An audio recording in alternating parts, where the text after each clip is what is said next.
Bonjour, voici une autre journée que le Seigneur a faite et nous lui sommes reconnaissants pour cela. Nous sommes là, comme d'habitude, pour partager la parole de Dieu. Et aujourd'hui, nous avons choisi un thème qui s'intitule Trois façons de mentir tout en se disant chrétien. Trois façons de mentir tout en se disant chrétien. Nous prions. Seigneur, merci pour l'opportunité que tu me donnes de partager ta parole. Je prie que quiconque écoutera cette parole, Seigneur, soit édifié, enseigné, et que tu nous aides, Seigneur, à vivre une vie chrétienne qui te soit agréable. Au nom de Jésus-Christ. Amen. Nous allons lire trois versets bibliques dans le premier épître de Jean. 1 Jean.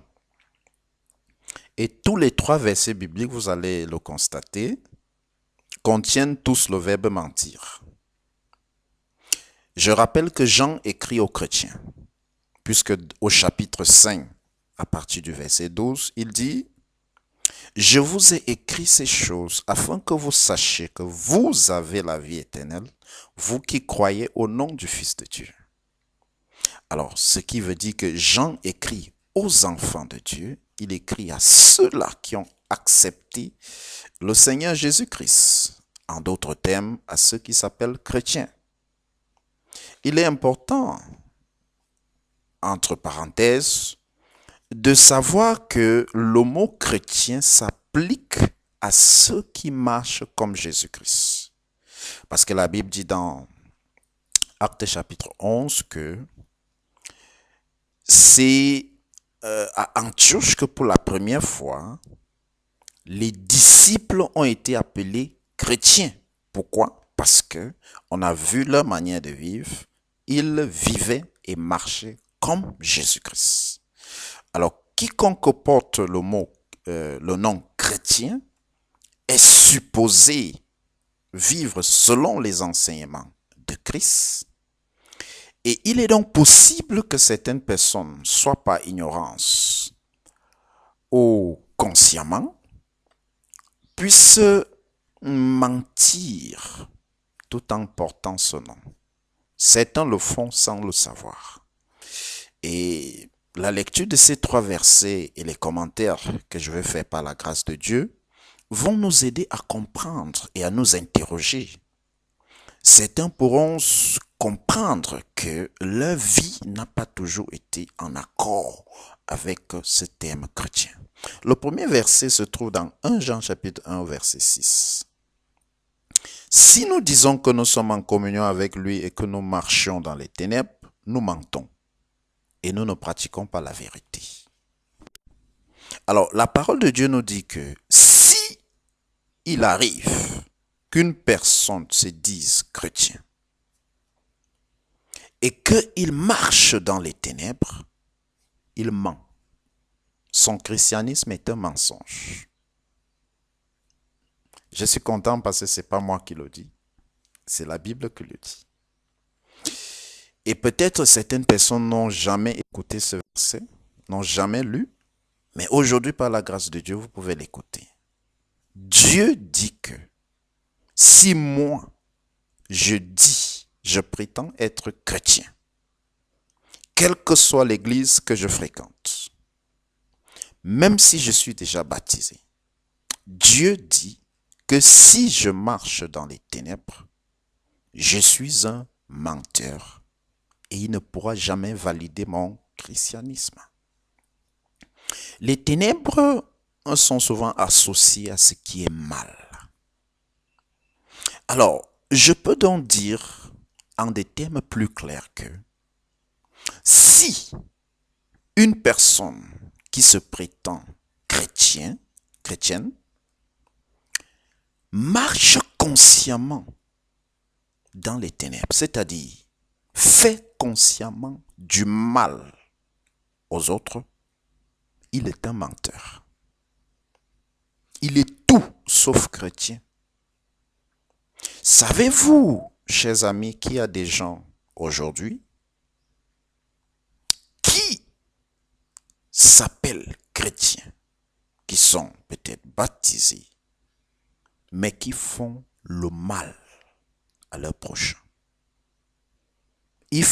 C'est-à-dire, ils éprouvent du plaisir à faire du mal aux autres. Dieu dit, ces gens-là, bien qu'ils s'appellent chrétiens, ne le sont pas à ses yeux. Ce sont des menteurs. La deuxième façon de mentir tout en se disant chrétien, nous trouvons cela dans le chapitre 2, toujours de 1 Jean, au verset 4. Il est écrit, « Celui qui dit « je l'ai connu » et qui ne garde pas ses commandements est un menteur et la vérité n'est point en lui. » Je reprends. « Celui qui dit « je l'ai connu » et qui ne garde pas ses commandements est un menteur et la vérité n'est point en lui. » Alors, la deuxième façon de mentir, tout en se croyant chrétien, c'est de ne pas mettre en pratique les commandements de Dieu. Nous connaissons ce que Dieu n'aime pas. Et souvent notre conscience nous dit ce qui est mal, ce que Dieu n'aime pas.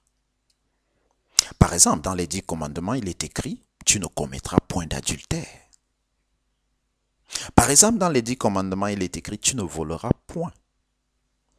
Alors, si je prétends être chrétien et que je vole, consciemment, volontairement et continuellement, la Bible dit je suis un menteur. Mon christianisme n'est pas réel. Et si il m'arrive de faire ce que la Bible défend, si j'accepte l'homosexualité, par exemple, ce dont on parle tellement dans les médias aujourd'hui, si j'accepte cela comme étant la liberté, comme étant les droits de l'homme, la Bible dit je suis un menteur parce que je ne me conforme pas à la parole de Dieu. Chers amis, le christianisme, ce n'est pas le langage. Le christianisme ne se résume pas à appartenir à une église ou bien à lire la Bible. Le christianisme véritable, c'est mettre en pratique ce que Dieu nous demande. Dans l'épître de Jacques, le serviteur de Dieu nous dit, poussé par le Saint-Esprit, nous dit, ne vous bornez pas à écouter la parole de Dieu, mais plutôt il faut la mettre en pratique. Il faut mettre la parole de Dieu en pratique. Tout christianisme théorique n'a jamais été du christianisme parce que le christianisme, c'est le changement de comportement et d'attitude. Alors, si une personne, consciemment et continuellement, sachant ce que dit la Bible et faisant le contraire, la Bible dit que c'est un menteur. Est-ce que vous êtes un menteur? Dieu vous considère-t-il votre christianisme comme du mensonge? À chacun de répondre à cette question. La troisième façon de mentir tout en se disant chrétien, nous lisons dans le chapitre 4 au verset 20. Chapitre 4 au verset 20, il est écrit, « Si quelqu'un dit « j'aime Dieu » et qu'il haïsse son frère, c'est un menteur. Car celui qui n'aime pas son frère qu'il voit, comment peut-il aimer Dieu qu'il ne voit pas? Je reprends ce puissant verset. Si quelqu'un dit « j'aime Dieu » et qu'il haïsse son frère, c'est un menteur. Car celui qui n'aime pas son frère qu'il voit, comment peut-il aimer Dieu qu'il ne voit pas? Chers amis, la troisième façon de mentir tout en se disant chrétien, c'est de vivre dans la haine. La Bible est en train de nous enseigner qu'un véritable chrétien ne peut pas vivre dans la haine. Quel que soit ce que l'autre vous a fait, vous ne pouvez jamais justifier la haine. La haine pourrait être compréhensible par les hommes, mais la haine n'est pas justifiable aux yeux de Dieu. Peut-être allez-vous me dire, pasteur, c'est l'homme qui a tué mon fils. C'est l'homme qui a violé ma fille. C'est l'homme qui m'a fait perdre mon emploi. C'est la femme qui a détruit ma vie. Mais, dans le langage de Dieu, Dieu ne va jamais valider ses justifications pour tolérer la haine. Parce que notre Dieu est un Dieu du pardon qui enseigne à ses disciples le pardon. Alors, si je m'appelle disciple de Jésus, si je m'appelle chrétien, et que je n'arrive pas à pardonner, que je hais mon prochain, la Bible dit que je pourrais dire tout ce que je veux, mais aux yeux de Dieu, je suis un menteur. Mon christianisme est un mensonge. Alors, si Dieu parle avec des termes aussi forts, nous devons donc comprendre que ce sont des choses qui doivent nous amener à rentrer en nous-mêmes pour vérifier si notre christianisme est véritablement authentique aux yeux de Dieu. Comment puis-je m'estimer chrétien, disciple de Jésus, si je peux empoisonner, je peux avoir le courage d'empoisonner mon prochain? Si je peux avoir le courage de haïr mon prochain au point de lui souhaiter la pire des choses.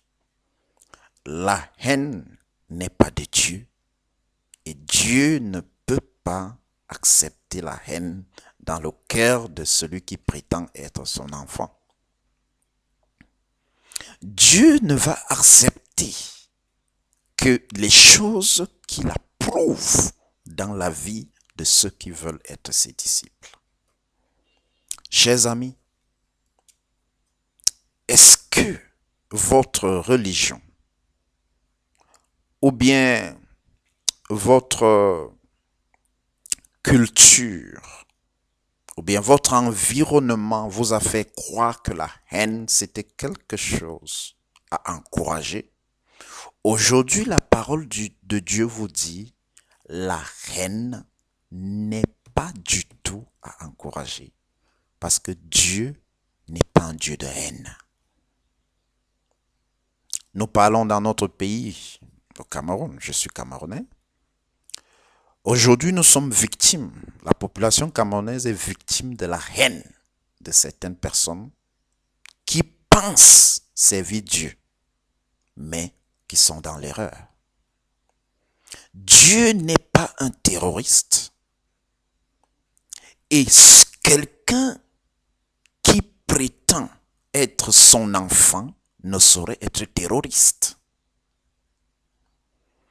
Comment est-ce que Dieu qui a envoyé son Fils pour mourir, pour nous sauver, qui nous apporte la bonne nouvelle pour que nous soyons sauvés, comment peut-il venir tuer ou alors envoyer des gens tuer les autres alors qu'il voudrait que nous puissions changer? On ne saurait servir Dieu dans le terrorisme parce que Dieu n'est pas un terroriste. Dieu dit, si quelqu'un prétend me servir tout en haïssant son prochain, c'est un menteur. Il n'est pas mon serviteur. Il n'est pas mon enfant. Parce que je ne suis pas terroriste. Je ne suis pas un méchant. mais je suis un Dieu amour. Et c'est justement parce que Dieu était amour, et amour, pas était, c'est justement parce que Dieu est amour que les criminels peuvent venir à lui et il les embrasse. D'où la parabole de l'enfant prodigue, qui nous montre un enfant qui s'est égaré loin de son père, mais qui est revenu vers son père. Et son père l'a accueilli avec amour, malgré tout le mal qu'il avait fait. Qui donc sommes-nous pour haïr les créatures de Dieu, alors que Dieu continue à les aimer? Dieu continue à leur prêcher sa parole. Si donc, nous nous appelons enfants de Dieu, et que nous vivons dans le mal, et que nous ne gardons pas les commandements de Dieu, et que nous haïssons notre prochain, quelle que soit la raison, la Bible a un seul et même verdict: nous sommes des menteurs. Heureusement, avec Dieu, lorsqu'il nous parle, il nous invite au changement. Si nous étions menteurs, nous pouvons entrer dans la vérité. Et comment entrer dans la vérité? Au lieu de vivre dans le mal, faire du mal à mon prochain, je peux choisir de lui faire du bien. Au lieu de vivre loin des commandements de Dieu, je peux choisir de vivre selon les commandements de Dieu. Au lieu de haïr mon prochain, je peux choisir de l'aimer. Alors, mon christianisme sera véritable. Il sera authentique. Et ce n'est que ce que Dieu souhaite. Ce qu'il a toujours souhaité et ce qu'il souhaite encore pour toi et pour moi. 3 façons de mentir tout en se disant chrétien. Nous pouvons arrêter de mentir aujourd'hui et faire de notre christianisme quelque chose d'authentique, quelque chose de véritable. Pasteur Yves Charlie Godia, à votre service. Écoutez cette vidéo, faites-la écouter à vos amis, envoyez-leur ce lien.